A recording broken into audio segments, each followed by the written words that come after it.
Welcome, Lakeview, to our last installment in the series, How to Be Ordinary. We've been spending the last few weeks exploring the spiritual practices and how they help place us in the flow of grace and reorient our lives to God. These practices are ancient, and they've been used for centuries by people who have sought to follow Jesus with their hearts, minds, and bodies. And one of the great proving grounds of helpful spiritual practices was the community of the desert fathers and mothers. In the 3rd century, men and women of faith started to retreat to the desert in Egypt in order to sometimes escape persecution and other times to escape the temptations of society and pursue God by shedding all of the comforts of life. And people who wanted to glean spiritual wisdom from these fathers and mothers would trek out into the desert to ask their deep questions. It was kind of like climbing a mountain to find a guru and asking him the meaning of life. Now, a trek into the desert might not be particularly inviting for some of us today. We'd rather just Google or ask Siri what the meaning of life is. But the wisdom of the desert fathers and mothers has something to teach us today too. Listen to this tidbit from Abba Antony. Someone asked Antony, "What must one do in order to please God?" Antony gave the man the usual answers. He told him to pray and to read the scriptures, but then he added this: "In whatever place you live, do not easily leave it." In whatever place you live, do not easily leave it. Abba Antony says, along with prayer and submission to the scriptures, the best way to please God is by practicing stability. Stability is the practice of committing to specific places, practices, and relationships. It is the practice of submitting our freedom to certain boundaries because we believe that channeling our energies is the way we build a life of integrity and faithfulness. Listen to these words from Psalm 1. "Oh, the joy of those who do not follow the advice of the wicked, or stand around with sinners, or join in with mockers. But they delight in the law of the Lord, meditating on it day and night. They are like trees planted along the riverbank, bearing fruit each season. Their leaves never wither, and they prosper in all they do." The psalmist sounds a little to me like Abba Antony. Know God, meditate on the scripture, and be a tree.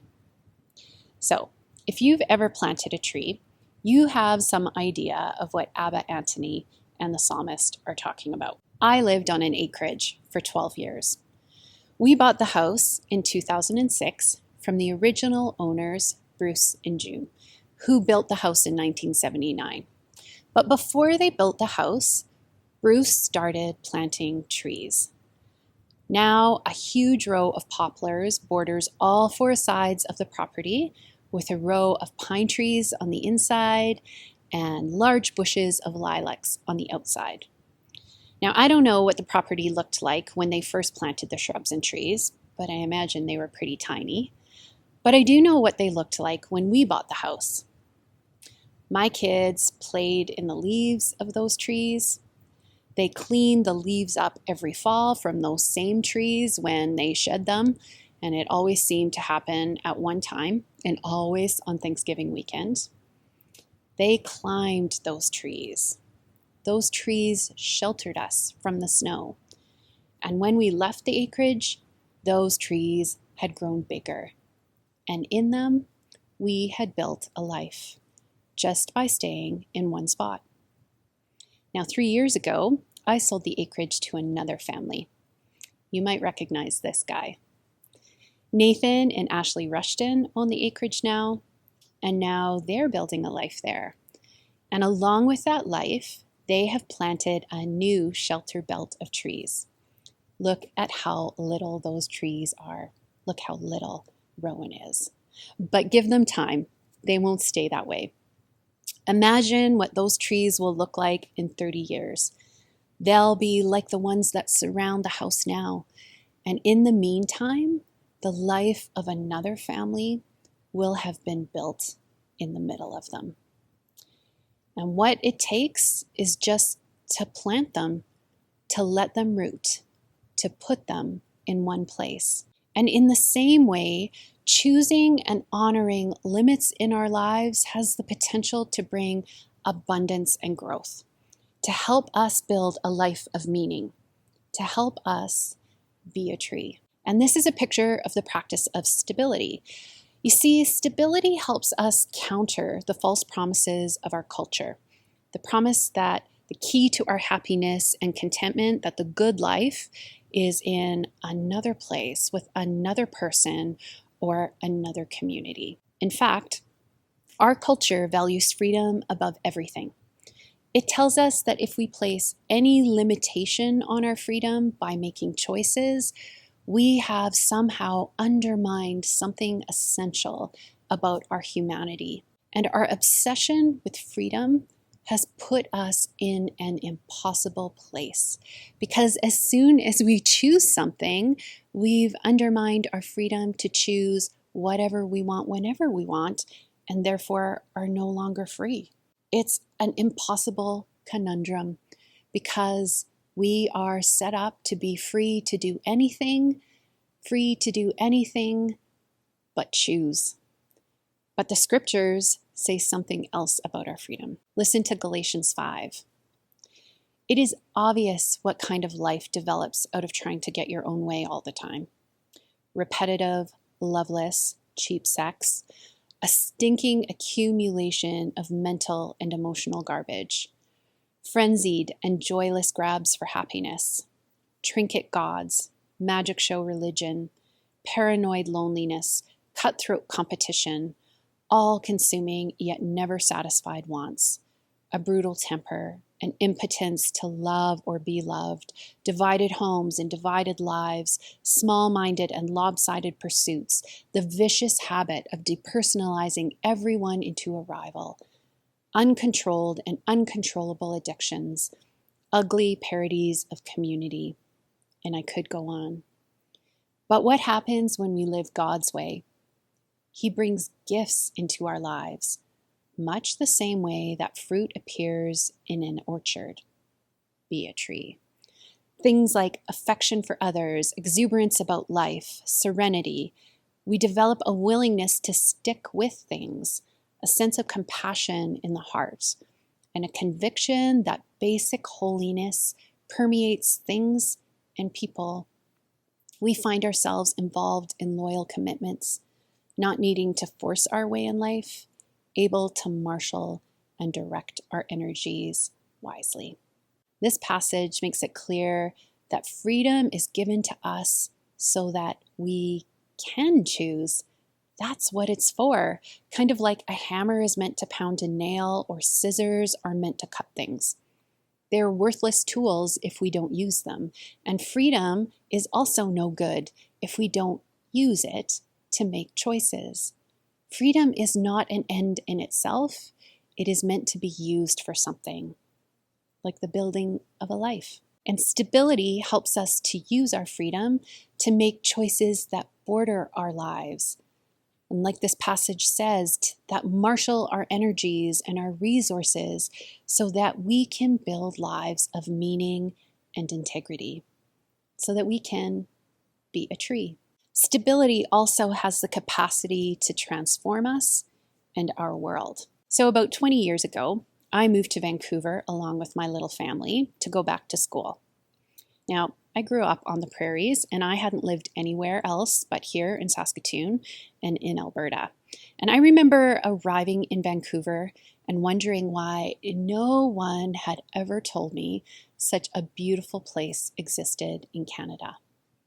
And I thought, this is how they keep you on the prairies. They don't tell you Vancouver exists. I arrived at the beginning of the school year. September was gorgeous. The snow did not fall in October. The trees were still holding their leaves and color in November. The grass was green, You could go to the beach. It was amazing. And then December hit. The rain started to fall, and it felt like the sun never came up. It was cold, like wet cold, not dry cold. Wet cold is colder than dry cold, even -40 dry cold. But that might be my prairie conditioning talking. I was also in the first trimester of my second pregnancy and was losing my breakfast most mornings when I brushed my teeth. And I started to long for the frigid, clear, sunny days of the prairies. Now, eventually, February came and the trees started to blossom in February. And I saw magnolia trees for the first time, and Vancouver won my heart back. It kind of still has it, but the point remains. Vancouver is not perfect. And you've probably experienced this before too. A new relationship, a new city, a new community. Everything is shiny and new and nothing seems out of place. We found that thing that we're looking for, the person who will make us happy forever, the people who are not annoying and hard to live with. Except we haven't, because no place, no person, no community is perfect. And we all know this if we've been a part of a friendship or a marriage or a community for long enough. If you stay in one place or with one person long enough, you'll eventually see how the sausage is made and things won't seem so appealing anymore. But that doesn't mean it's time to leave. Most of the time, I would say, that's actually an invitation to stay because it means that the good stuff, the real stuff, is about to happen. And this is where stability comes in. Stability is the practice that helps us to stay long enough in relationships or places to see the cracks, knowing that this is the time when transformation happens, knowing that the cracks are how the light gets in. When the cracks start to show, this is when we need grace. And stability is the practice that embodies gracious faithfulness, the promise that we will not run from others when they need us to show grace, the promise that we will practice patience and forgiveness and compassion and kindness in order to sustain relationships. Stability is also the promise that we will not run from ourselves and abandon the place and people that expose us, that reveal our own need for grace and transformation. The Benedictines are a monastic order that are marked by 3 vows. They border their lives with a vow to obedience, a vow to fidelity, and a vow to stability. Their vow of stability is the promise to live in a particular place their whole life with the same people, the same brothers in that place their whole life. Hospitality helps sustain this stability. But one Benedictine monk remarked that hospitality is often far easier to show with outsiders than with the brothers in their own monastery. Sometimes, he said, someone knocks and you open the door and see one of your own brothers again and say, "Oh, Christ, it's you again." I know this feeling. I cannot tell you how many times I do the dishes of the 3 young adults in my household. It sometimes feels like the main task in raising them is cleaning up after them. And sometimes this tempts me to treat them with impatience or even disdain. It feels like my life would be easier if they gave me more space. But what if in treating them with disdain, I am also treating Christ with disdain? What if in the longing to avoid the hardships of close proximity with my kids, I am also avoiding myself and also missing God? Listen to this. Jesus was born in Bethlehem in Judea during the reign of King Herod. And when it was time for Mary and Joseph and Jesus to go home, they returned to their own country by another route, for God had warned them in a dream not to return to Herod. But then Herod died, And an angel of the Lord appeared in a dream to Joseph in Egypt. "Get up," the angel said. "Take the child and his mother back to the land of Israel, because those who were trying to kill the child are dead." And then, after being warned in a dream, he left for the region of Galilee. So the family went and lived in a town called Nazareth. And this fulfilled what the prophets had said: he will be called a Nazarene. Jesus, God incarnate, is born during the time of Herod. He is born in a place, Bethlehem, and is from a place, Nazareth. His family is forced to flee from the hands of a leader who wants to kill him. He is subjected to circumstances that are beyond his control. God commits to a particular time and place. God limits God's freedom by choosing to be one person, by choosing to exist in one body, the body of a Middle Eastern Jewish male born to one family, into one particular culture, in one particular place. The God of the universe, the God who fills all things, who is in and through and above all things, submits to the things God created and becomes a person. God submits to the particular in order to embody faithfulness to all of creation. And God invites us to do the same. Do you want to love the world? Then commit to particular people and love them well. Faithfulness is not embodied by looking for another perfect place or people. It is embodied by staying faithful to one imperfect community, one imperfect person, by rooting in one imperfect place. Do you want to change the world? Be a tree. Commit to being changed by and changing one place, one community. Do you want to find Jesus? He shows up in the limitations of life. And often, if we find him missing, it's because we have spent more time looking for him in another place with different friends, different kids, and a different community, when he's been here all along, incarnated in our lives. Listen to this. As we are searching for God, the good news is that God is searching for us. Better yet, he has found us. The great question is not whether we have found God, but whether we have found ourselves being found by God. God is not lost. In a word, we were lost in living what we told ourselves was the good life. We wanted more and more of it, and the more we had of it, the more we longed for what was beyond the reach of our longing or the grasp of our possessing.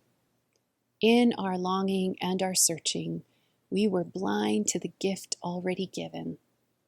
Emmanuel, God with us. And so we are invited to give up our searching and let ourselves be found by the one who wants to be with us and to have us with him forever. Today is the first Sunday of Advent. It's the beginning of the season when we wait for the arrival of Jesus. And this Advent, we are living within limitations we have no control over and couldn't have imagined in years past. Don't be discouraged, because when Jesus showed up the first time, it seemed like the limitations actually paved the way for his coming instead of hindering it. And maybe these limitations are an invitation to stand still, to let ourselves be found, to practice stability, to learn what it means to be a tree rooted, and discover that while we were looking for Jesus out there, he was right here all along. This Advent season, my hope for you is that you will have many chances to open the door of your ordinary, limited life and say, "Oh, Christ, Jesus, It's you. Yeah, Allison named it so perfectly. We are living with limitations we never imagined before. But I like the idea that we're learning what it means to be rooted like a tree, to be steadfast, sturdy, stable, to embrace the reality that we are in a particular place, surrounded by particular people, with particular opportunities to follow Jesus and to extend his love to the world around us. Throughout this month, we have been exploring different ways that we can embrace ordinary, ways to simplify our lives in order to become more aware of the ways that God is at work in the world and at work in our lives. You see, the practices of silence, solitude, and simplicity, they help us create room for the priorities of the kingdom to rest deeply in our minds and hearts. The practice of stability keeps our focus and our energy directed at the things that God has invited us to live into. It helps us to embrace the truth that God has placed us where we are and has called us to play our part in his story right where we find ourselves. Depending on the season of life you find yourself in, you might feel a bit more rooted or perhaps a bit less rooted than others. My family has been living in Saskatoon for 5 years now. Prior to that, we lived in 4 different homes over the course of 6 years. So I know what it feels like to be a bit untethered at times. And I remember when we were thinking about buying the house that we currently live in, Tara was like, "Do you like this house?" I was like, "Yeah, I'm super stoked about moving here." And Tara was like, "That's good, because we are living in this house until we die." Okay? It's safe to say she was ready to start setting down some roots. Maybe you're long retired and settled right in with deep roots holding you firm. Maybe you're on the cusp of retirement and sensing a new freedom that you haven't felt for a long time. Maybe you're like me and my family with young kids and you feel like those roots are starting to sink deeper and deeper. Maybe you're in college, feeling completely untethered and wondering what the next few years might hold. Or maybe you're in high school and you're just excited to look ahead when you can be free of the constraints of your parents and you can just head out and you can discover all the possibilities that the world holds. No matter what season of life you find yourself in, I don't think it really matters. Maybe you can look ahead 5 years and confidently predict where you'll be. Or maybe you look ahead 5 years with no idea what possibilities the future holds. The spiritual practice of stability calls us to be rooted in this moment, rooted in the days ahead, rooted in our devotion to Jesus and his kingdom, no matter what life throws our way, rooted in our commitment to join God in the renewal of all things right where we are. So what does that look like in our daily lives? Well, I've got 3 invitations for you to consider. 3 ways to help you remain stable as you keep moving forward in your journey with God. The first invitation is to declutter your commitments. Many of us have found that COVID has actually imposed this upon us. And while I truly grieve many of the things that I used to enjoy, especially playing sports, I have actually found it life-giving to have more breathing room in my calendar. It's allowed me to enjoy way more time with the most important people in my life, my family. You see, that's what decluttering our commitments is truly about. It's not about saying no to things because they're bad. It's about saying yes to the things that are important to us. So if you wish you were the kind of person who read more books or spent more time in prayer or spent more time outdoors or maybe spent more time with your children, maybe you need to consider the things in your life that are taking up your time and cut some of those things out. The second invitation is to embrace a new pattern that directs energy and focus towards the life you want to be living. Can I suggest that once again, COVID might actually be offering an opportunity? Okay, so show of hands. For real, let us know in the chat, how many of you have started walking or running way more in the past 9 months than you ever have before in your life? Hasn't that been so refreshing? I remember back in early COVID, our family had a routine of going for a walk together every night after supper. It was so lovely. It was time spent breathing in fresh air. It was quiet and peaceful. We were being active. It was time together with the people we love most. It was time to hold my wife's hand. It was time to listen to whatever random thoughts came to my kiddos' minds. One little pattern has the possibility to bring a sense of stability to an entire household. So I invite you to imagine the kind of life you want to live into and consider one way you can place a pattern in your life towards that end. See, I used to struggle finding quiet time alone with God to start my day. I tried doing it early in the morning before the kids were awake, but it turns out that Penny likes to wake up at 6 a.m. and I'm not setting my alarm in the 5s. So I used to try pulling out my Bible while I ate my breakfast, but you can probably imagine that our kitchen isn't the most serene area of the home in the morning. So a few months ago, I started simply bringing my breakfast into the living room. And sometimes I'll put in some earbuds and play some chill background music, and it allows me to enter into a really peaceful space where I can settle in, I can read my Bible, and I can spend some solid time in prayer. Is there a new pattern that you can embrace to help bring some stability to your life? Final invitation is to develop a rule of life. Now, I could spend an entire sermon talking about a rule of life, but essentially, it's an ancient tradition based on embracing a set of spiritual practices that guide us more deeply into the Christian life. One author describes a rule of life as an intentional, conscious plan to keep God at the center of everything we do.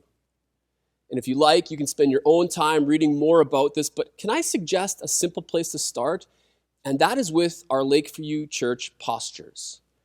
Are you familiar with those? You see, our postures, they essentially paint a picture of the way we want to position ourselves as Christians to join God in the renewal of all things. You can find them on our website, but if you need a little refresher, the postures are backward, locating ourselves in God's story, forward, anticipating God's movements, inward, creating sacred space to encounter God, and outward, collaborating with God locally and globally. So maybe this week, you could sit with those postures, pray over them, and get a sense for the kind of life they are inviting you to embody.